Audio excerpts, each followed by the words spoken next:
अब हम बात करेंगे ब्राइटकॉम की। अगर आपने भी ब्राइटकॉम के शेयर में पैसा लगा रखा है तो ये खबर आपके लिए बेहद जरूरी है, क्योंकि ब्राइटकॉम में एनएसई और बीएसई पर 14 जून से ट्रेडिंग सस्पेंड हो जाएगी। अभिषेक बताइए, क्या जानकारी है आपके पास? ब्राइटकॉम पर किस तरह का एक्शन लिया गया है? जी पूजा, ब्राइटकॉम सभी जानते हैं ये डिजिटल मार्केटिंग सॉल्यूशंस और आउटडोर एडवर्टाइजिंग वाली कंपनी है और लगातार ब्राइटकॉम में कुछ कुछ ऐसा होता है जिससे कहीं ना कहीं शक की सुई घूमती है और अब तो एक्शन भी ले लिया गया है। दरअसल एनएसई बीएसई ने 14 जून से ब्राइटकॉम में ट्रेडिंग सस्पेंड करने का फैसला किया है और ये ट्रेडिंग सस्पेंड हुआ है क्योंकि नॉन कंप्लायंस का मामला है।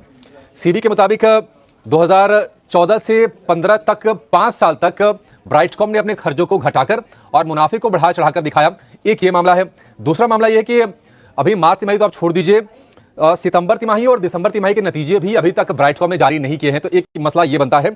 और यही नहीं, अकाउंटिंग एंट्रीज में करीब करीब 1280 करोड़ रुपए की रकम में गड़बड़ी भी मिली है सीबी को जांच में और इसके चलते यह फैसला लिया गया है।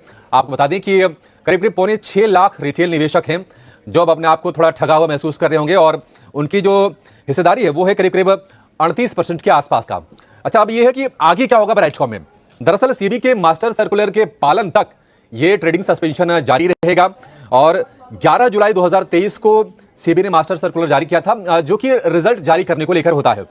यही नहीं, अब सस्पेंशन के 15 दिन के बाद ट्रेड फॉर ट्रेड बेसिस पर इस शेयर में ट्रेडिंग होगी और हफ्ते के पहले दिन सिर्फ 6 महीने तक हर हफ्ते के पहले दिन इसमें ट्रेडिंग होगी।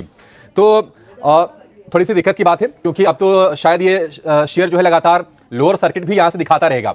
लेकिन एक चीज और है कि सस्पेंशन के दौरान प्रमोटर जो है अपना स्टेक कंपनी में और उनके पास डीमेट में जो भी सिक्योरिटीज जो भी शेयर हैं उसको वो बेच नहीं पाएंगे, उसका वो ट्रांजैक्शन नहीं कर पाएंगे। अच्छा, ब्राइटकॉम ग्रुप ने सफाई भी दी है। उन्होंने कहा है कि एनएसई के ट्रेडिंग सस्पेंशन से बचने का पूरा भरोसा है और कंपनी पूरी कोशिश कर रही है, इस पर काम चल रहा है कि 11 जून तक नतीजे को जारी कर दिया जाए, कम से कम दूसरी और तीसरी तिमाही के।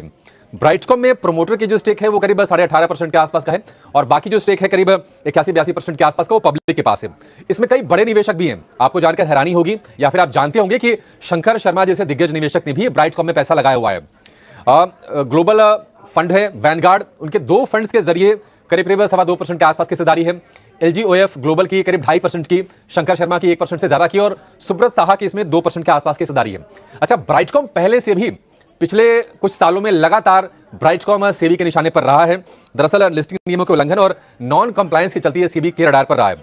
फरवरी में प्रमोटर और चेयरमैन CMD सुरेश रेड्डी के खिलाफ सेबी ने एक्शन लिया था इसी फरवरी में और उनके ऊपर अगले नोटिस तक कोई भी डायरेक्टर पद को होल्ड करने पर रोक लगा दी थी। इसके अलावा कंपनी पर भी सिक्योरिटीज मार्केट में डील करने पर रोक लगी थी। अगस्त 2023 में 24 लोगों पर फंड्स के राउंड ट्रिपिंग का आरोप लगा था और उसमें शंकर शर्मा का भी नाम था। लेकिन शंकर शर्मा समेत 4 लोगों को बाद में सेबी से राहत मिल गई कि चाहे तो वो कंपनी में अपनी हिस्सेदारी बेच सकते हैं। अक्टूबर 2022 में FY19 से लेकर FY21 तक जो पूंजी जुटाई गई थी उसको लेकर शिकायतें मिली और कंपनी से जुड़ी एंटिटीज को प्रेफरेंशियल इशू किया गया था और जुटाई गई पूंजी को सब्सिडीज को लोन के तौर पर दिया गया था। तो तमाम कई मामले हैं जिसको लेकर ब्राइटकॉम को लेकर थोड़े संदेह रहे हैं। सेबी को रेगुलेटर ने एक्शन भी लिया है, लेकिन ये बड़ा एक्शन और निश्चित तौर पर ये रिटेल निवेशकों के लिए 6.25 लाख जो रिटेल निवेशक हैं उनके लिए बड़ा झटका है। ब्राइटकॉम ने सफाई जरूर दी है, लेकिन देखना होगा कि वो कंप्लायंस कर पाते हैं या नहीं कर पाते हैं।